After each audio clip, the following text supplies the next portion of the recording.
Character white knife एक कबीले में रहता है। कबीले का लीडर इसको बचपन में यहाँ पर लाया था, तब से अब तक ये यहीं पर रहता है। व्हाइट नाइफ शॉप से कैरेट और मक्खन खरीदने के लिए जाता है और बाहर इसकी फियांसी खड़ी होती है। तभी यहाँ पर एक गैंग आ जाता है। इन्हें लेफ्ट आई गैंग कहा जाता है क्योंकि इन लोगों ने गैंग के लिए अपनी राइट आई निकलवा ली है। लेफ्ट आई गैंग का लीडर व्हाइट नाइफ की फियांसे को पसंद करता है और वो ये चाहता था कि व्हाइट नाइफ के बाहर आने से पहले वो इसकी फियांसे को अगवा कर ले, मगर व्हाइट नाइफ को पता चल जाता है और वो बाहर आकर इसको देख लेता है। अब गैंग का लीडर व्हाइट नाइफ से आकर कहता है कि तुम हमें नहीं मार सकते क्योंकि हम लोग तादाद में बहुत ज्यादा हैं। तभी हम देखते हैं कि जिस बात का अंदाजा भी नहीं लगाया जा सकता था और वो ये कि व्हाइट नाइफ इन सबको पीटता है। फाइट के एंड में सभी लोगों को खंबे से लटका दिया जाता है और साथ ही में गैंग के लीडर को भी लकड़ी के टैंक से लटका दिया जाता है। तभी शॉप का ऑनर भी बाहर आता है और वो व्हाइट नाइफ पर अटैक करने की कोशिश करता है। वो इस पर अटैक करता है मगर यहाँ पर व्हाइट नाइफ इस शॉप ओनर के अटैक से भी बच जाता है और साथ ही अपनी फियांसे को लेकर अपने कबीले की तरफ चला जाता है। व्हाइट नाइफ अपने कबीले में सबसे ज्यादा बहादुर है मगर शुरू से ये इस कबीले से ताल्लुक तो नहीं रखता, मगर इन लोगों ने इसको बाहर की दुनिया में रहने का तरीका भी सिखा दिया है। एक दिन हम देखते हैं कि एक व्हाइट मैन अपने बेटे को ढूंढते हुए इस कबीले में आता है। वो बताता है कि वो बचपन से अपने बेटे से नहीं मिला और यहाँ पर ये हमें पता चलता है, जैसे कि हमें पता चलता है कि व्हाइट नाइफ उसी आदमी का बेटा था जिसने उसे बचपन में खो दिया था। व्हाइट नाइफ का फादर एक डाकू है मगर अब वो ये अपना काम छोड़ना चाहता है और वो अपनी जिंदगी को अपनी मर्जी से गुजारना चाहता है। उसने चोरियां कर कर कर अच्छी खासी दौलत इकट्ठा कर ली है और अब वो ये दौलत अपने बेटे को देना चाहता है ताकि उसका बेटा ये दौलत अपने कबीले के लिए इस्तेमाल कर सके। और साथ ही साथ व्हाइट नाइफ को ये पता चलता है कि इसका नाम टॉमी है। अब टॉमी अपनी फियांसी की रिक्वेस्ट पर अपने फादर की दी हुई दौलत को एक्सेप्ट कर लेता है, मगर आपको बताया जाए कि अभी उसके पास ये दौलत नहीं है। एक्चुअली में टॉमी के फादर ने ये सारी दौलत पाइन के दरख्तों के नीचे छुपा दी है। अब टॉमी अपने फादर को बताता है कि जब वो स्कूल में था तो कुछ गुंडों ने उसकी मदर को मार दिया।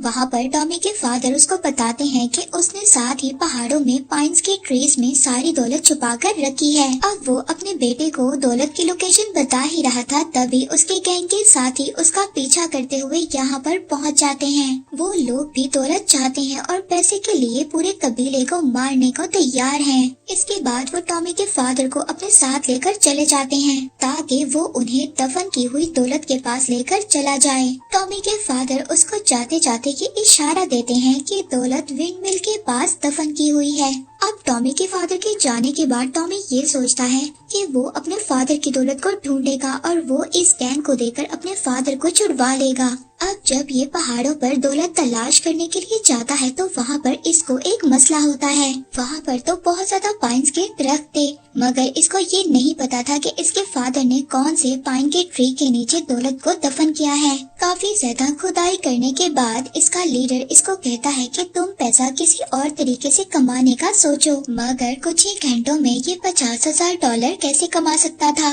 अब इसके पास एक ही ऑप्शन था कि ये भी अपने फादर की तरह चोरी ही करे। अब ये चोरी करना नहीं चाहता था मगर ये सोचता है कि क्यों ना शहर जाकर ये बुरे लोगों से चोरी करे, यानी कि अच्छे लोगों को नुकसान ना पहुंचाए, बुरे लोगों से पैसे ले। अब ये अपनी असली शनाख्त छुपाने के लिए अपने बाल काट देता है, अच्छे कपड़े पहनता है और शहर पहुंच जाता है। शहर में एक औरत इसको अपने घर में पनाह देती है। वहाँ पर इसको पता चलता है कि उस लेडी से इसका एक भाई भी है और इसके सौतेले भाई का नाम है रमन। और अब ये अपने सौतेले भाई को भी इस मिशन में शामिल कर लेता है और अब ये दोनों मिलकर चोरी करेंगे क्योंकि ये दोनों भाई ही अपने फादर से मिलने के लिए बेचैन हैं। ये दोनों मिलकर अपने फादर को उस गैंगस्टर से बचाएंगे और तावान की रकम को इकट्ठा करने के लिए ये बैंक लूटने जाते हैं। हम देखते हैं कि टॉमी एक खिड़की से बैंक के अंदर दाखिल होता है मगर वहाँ पर बैंक का मैनेजर इसको देख लेता है। दूसरी तरफ रमन एक और लड़के से मिलता है जिससे मिलकर इनको पता चलता है कि वो भी इनका तीसरा सौतेला भाई है। अब रमन उस लड़के को भी अपने मिशन में शामिल कर लेता है। ये तीनों मिलकर अब तावान की रकम को इकट्ठा करेंगे। जाएंगे। अब वहाँ पर टॉमी जब पैसे चुरा रहा होता है तो उसको पैसों के पास ही अपने फादर का एक लिखा हुआ नोट मिलता है, जो कि उसने बरसों पहले जॉनी नाम के लड़के के लिए लिखा था। अब टॉमी बैंक मैनेजर से बचकर पैसे चुरा लेता है और वो पैसे चुराने में कामयाब हो जाता है। ये तीनों मिलकर वहाँ से भाग जाते हैं, मगर मैनेजर इनका पीछा कर रहा था। वहाँ पर हम लेफ्ट आई गैंग को देखते हैं जो टॉमी से बदला लेने के लिए साजिश कर रहे हैं। वही शॉप का ऑनर जिस पर टॉमी ने अटैक किया था वो भी अब इस गैंग के साथ शामिल हो गया है। दूसरी तरफ हम तीनों भाइयों को देखते हैं जो रात कैंपिंग में गुजारते हैं। यहाँ पर इनका तीसरा भाई इनको बताता है कि उसकी गर्दन बहुत ही ज्यादा मजबूत है, अगर उसको फांसी पर लटकाया जाए तो उसको कुछ भी नहीं होगा। अगले दिन ये तीनों भाई एक और आदमी से मिलते हैं जो के पहाड़ों में रहता है। वो इन तीनों को अपनी जिंदगी की दास्तान सुनाता है, जिससे इनको पता चलता है कि ये भी इनका चौथा सौतेला भाई है। अब ये तीनों अपने चौथे भाई को भी अपने प्लान में शामिल कर लेते हैं। नेक्स्ट डे ये चारों सैलून जाते हैं। वहाँ पर ये शहर के दौलतमंदों के बारे में इंफॉर्मेशन लेते हैं ताकि ये उन लोगों को लूटने की कोशिश कर सके। हजाम यहाँ पर इनको एक पब्लिक हाउस के बारे में भी बताता है जिसके पास गोल्ड की चिकन नगेट है। अगर ये लोग उसको चुरा लें तो वो काफी ज्यादा महंगी बिकेगी और वो बहुत ज्यादा कीमती भी है। अब ये चारों मिलकर उसको चुराने का प्लान बनाते हैं। अब पब्लिक हाउस में इनकी मुलाकात एक और आदमी से होती है। वो आदमी इनके फादर के बारे में बात कर रहा होता है और वो इनके फादर को ढूंढ रहा होता है। तभी पब्लिक हाउस का ऑनर इस आदमी को मारने लगता है। वो आदमी इन चारों भाइयों के पास आता है, जिससे इन चारों को ये पता चलता है कि वो इनका पांचवा सौतेला भाई है। अब यहाँ पर टॉमी सबसे कहता है कि जो भी फ्रैंक का बेटा है वो अपना अपना हाथ खड़ा करे। यहाँ पर ये सभी लोग अपना हाथ खड़ा करते हैं। यहाँ पर अजीब बात देखने को मिलती है, जो इस पब्लिक हाउस में लड़का पियानो बजाता है वो भी अपना हाथ खड़ा करता है और ये इनका 6वां भाई है और यहाँ पर इन्हें रिडिकुलस 6 का नाम दिया जाता है। अब ये 6 के 6 भाई शाम को अपने फादर को ढूंढने के लिए निकल पड़ते हैं। पहले तो ये वही गोल्डन चिकन नगेट को चोरी करते हैं और ये उस चिकन नगेट को चोरी करने में कामयाब भी हो जाते हैं, मगर पब्लिक हाउस का ऑनर इनको देख लेता है। वो बंदूक की नोक पर इनसे वो नगेट वापस करने का कहता है और तभी रेमन उसके सर पर एक बेलचा मारता है और गलती से उसका सर अलग कर देता है।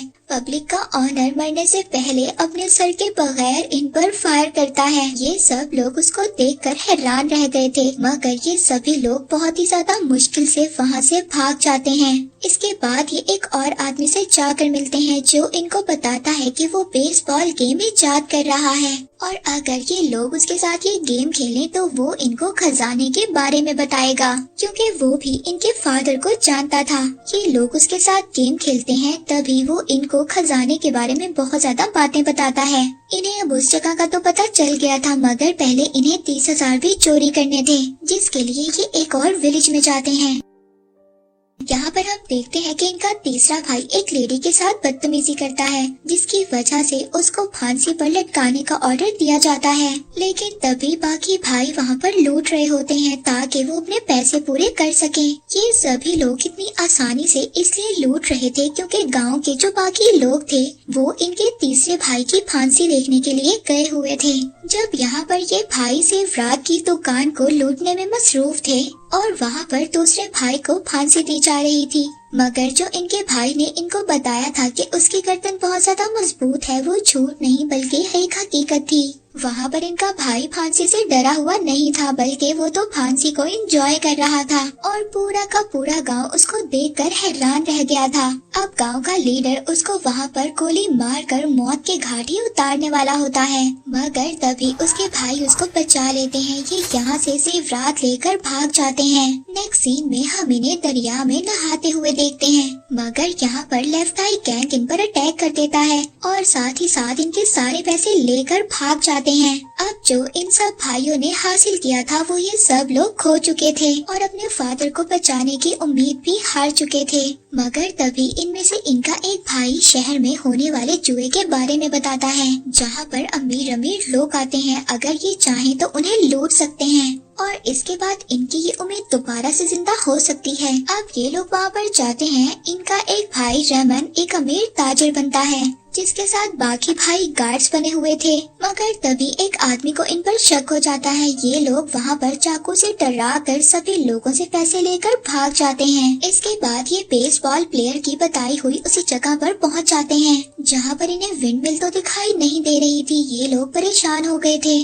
कि खजाना कहाँ पर है, मगर तभी ये जमीन में दफन हुए लेफ्ट आई गैंग को देखते हैं। ये उनको बताते हैं कि जिस आदमी ने इनके फादर को अगवा किया है उसी आदमी ने इनके साथ ये सब कुछ किया है। और हम देखते हैं कि ये लोग लेफ्ट आई गैंग के लोगों को जमीन से निकालते हैं और इनका भाई रमन अपने फादर की पुरानी एक पिक्चर निकाल कर इन सबको दिखाता है। तस्वीर में वो गैंगस्टर भी था जिसने इनके फादर को अगवा किया है।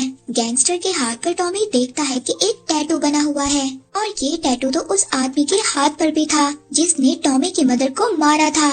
और यहाँ पर इसको समझ आ जाता है कि इस गैंगस्टर ने तो मेरी मदर को भी मारा था और अब ये उस गैंगस्टर से जरूर बदला लेगा और अब अपने फादर को भी बचाएगा। टॉमी रेत के टेम्परेचर की लोकेशन देखकर गैंगस्टर का पता लगा सकता है कि वो सब लोग कहाँ पर गए हैं। ये सभी भाई भी अब उस साइड पर जाएंगे, मगर टॉमी अब अपने भाइयों को मुश्किल में डालना नहीं चाहता था। वो खुद ही अपनी मदर का बदला लेना चाहता था। ये सभी भाई दिन में निकलेंगे और रात को आराम करेंगे। तभी हम देखते हैं कि टॉमी फायदा उठाकर अपने भाइयों के लिए खत लिखता है और वहाँ से भाग जाता है। ये अपनी टेक्निक्स का यूज करते हुए आखिरकार उस गैंगस्टर तक पहुँच जाता है। जाकर ये उस गैंगस्टर को अपना हाथ दिखाने का कहता है जिस पर वही टैटू बना हुआ था। वो गैंगस्टर टॉमी की तरफ अपनी बंदूक का इशारा करता है, मगर टॉमी तो पहले ही से तैयारी कर आया हुआ था। वो फौरन से अपना चाकू निकालकर उस गैंगस्टर को मारता है और वो गैंगस्टर चाकू के अटैक से वहीं पर मर जाता है। तभी हम देखते हैं कि गैंगस्टर के लोग टॉमी पर अटैक करने वाले थे, मगर तभी यहाँ पर टॉमी के भाई भी आ जाते हैं और साथ ही लेफ्ट आई गैंग भी वहाँ पर आ गया था टॉमी को बचाने के लिए। इसीलिए गैंगस्टर के सभी लोग वहाँ से भाग जाते हैं। ये लोग अपने फादर को छुड़वा लेते हैं। इसके बाद इनके फादर अपने बेटों से मिलते हैं जिसके बारे में इनको पता ही नहीं था कि वो मौजूद भी है या नहीं है।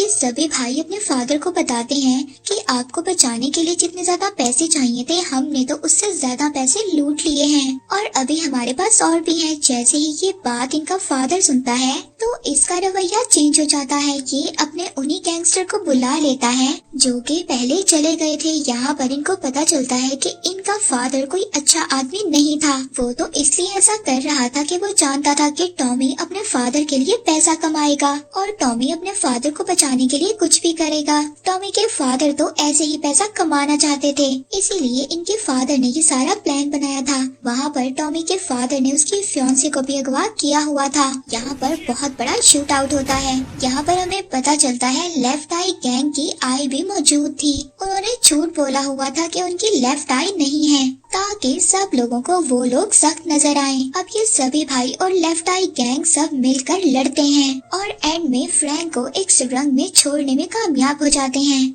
और बाद में पुलिस आकर सबको पकड़ लेती है। लास्ट सीन में हम टॉमी को देखते हैं। उसकी शादी उसकी फियांसी से हो रही है। उसके भाई भी इस बात से बहुत ज्यादा खुश हैं और उसके मैरिज में डांस कर रहे हैं और इसी के साथ ये मूवी यहीं पर एंड हो जाती है।